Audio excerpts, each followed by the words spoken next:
The modern landlocked nation of Zimbabwe evolved out of what was once the territory of South Zambeza. Cecil Rhodes, British business industrialist and mining magnate, secured the exclusive mining rights in the territory from the local kingdoms and chieftains, whom almost immediately regretted the situation and fought Rhodes's British South Africa Company in 2 wars. The territory would be ruled directly by the British South Africa Company, directly before becoming the British Crown colony of Southern Rhodesia, named in Cecil Rhodes's honor. After World War II, Rhodesia had an economic boom, stemming from the production of tobacco and chrome, which were in high demand worldwide after the war. Many working-class British families packed up and moved to Rhodesia, seeking opportunity and a better life there. The white population of 100,000 would quickly triple to 300,000, and over the next few decades would reach 600,000, which was approximately 10% of Rhodesia's rapidly growing population. Britain joined 3 of her colonies together to form the Federation of Rhodesia and Nyasaland, seeking to balance the aspirations of the separate black and white populations with the colonial administration, with the gradual goal of becoming a federated state, such as Australia, Canada, and South Africa.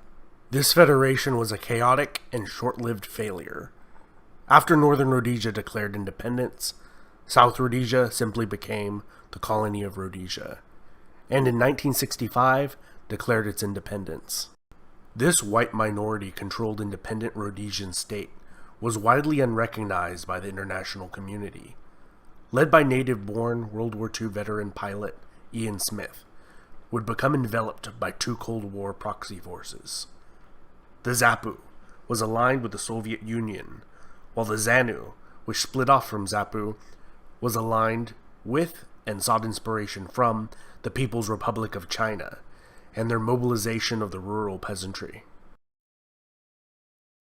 Rhodesia would be embroiled by this long, messy war, which would involve several of its neighboring nations, which were also involved in Cold War political struggles. Ultimately, the weary minority government would settle for peace, brokered by Great Britain, in which the British would take temporary control over the nation and oversee elections, so that an all-inclusive government could be established.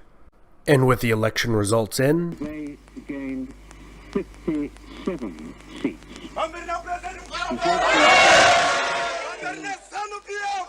Zimbabwe's first prime minister would be Robert Mugabe. The leader of the communist-leaning ZANU guerrilla army, Mugabe had once been a peaceful activist, when he had become radicalized after being imprisoned for 11 years. We are non-racialist in our approach. That is, we regard as an individual as an individual, and that everybody must be accorded his full political rights, whether he be white or black, educated or uneducated, rich or poor. And this is exactly why we are at the moment struggling to earn for our people one man, one vote. Upon becoming prime minister, Mugabe announced Rhodesia would be renamed Zimbabwe. He also significantly stepped back from Marxist rhetoric, stating that he drew more inspiration from Gandhi than from Marx. He also created an inclusive government, including members of all opposing political parties, in his cabinet, and retaining native-born white Rhodesian Peter Wells as head of the military. While Mugabe's initial few years saw Zimbabwe have a small economic boom, as Great Britain and the United States sent millions in aid to ensure a peaceful establishment of Zimbabwe as an independent state, race relations were amicable, as Mugabe sought to ease the tensions of the white population and prevent a mass exodus. Former opposing commander Peter Walls and others expressed that they were impressed with Mugabe's sincerity. However, this situation would not last. South Africa's apartheid government and Mugabe became quick foes. Mugabe voiced support for anti-apartheid groups in South Africa. In response, they started a military blockade of trade entering landlocked Zimbabwe, and backed anti-Mugabe white militias. After a terrorist attack against Mugabe's party's HQ, he began to distrust whites and stopped the rhetoric of racial harmony and began blaming whites for all of Zimbabwe's misfortunes more and more. In the 1980s, Mugabe's economic reforms slowly began to fail, and economic growth ground to a halt. Throughout the 1990s, Mugabe would increase the anti-white rhetoric even more, and begin seizing white-owned farms and other property, and redistributed it. As most whites had no viable future left in the land of their birth, most immigrated to the United Kingdom or South Africa. Today, there are less than 30,000 left in Zimbabwe. The following years saw a massive rise in inflation in Zimbabwe. In 2006, it became the highest inflation rate in the world, at 7,600%, reaching as high as 100,000 in 2008, essentially making the currency worthless. Despite an economic downturn that saw hundreds of thousands become homeless and massive shortages, Mugabe managed to hold on to power. In 2008, after winning another in a long string of elections, 153 of his opponent's supporters were murdered. Even more were beaten and raped. Many thousands more fled. In February 2016, Mugabe said he had no plans for retirement and would remain in power until God says come. Mugabe's wife and former secretary, Grace, 40 years his junior, has been widely considered to have been consolidating power in preparation for seizing power once her husband has passed, for the past several years. This has all changed on November 15, 2017.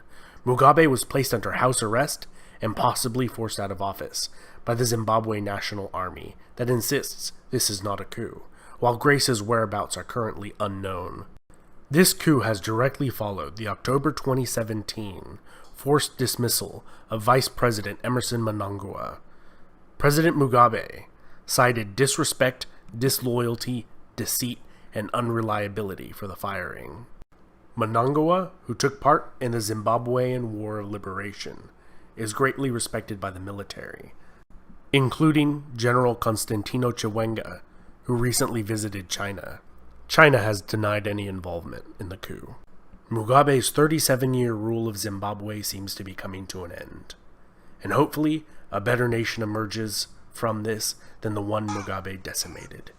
This has been Epimetheus. I hope you enjoyed that video. If you like the content, subscribe and hit that bell icon to get notifications every time I make a new video. And if you loved it and would like to enable me to make more videos like this more often, consider supporting me on Patreon, starting at just $1 a month.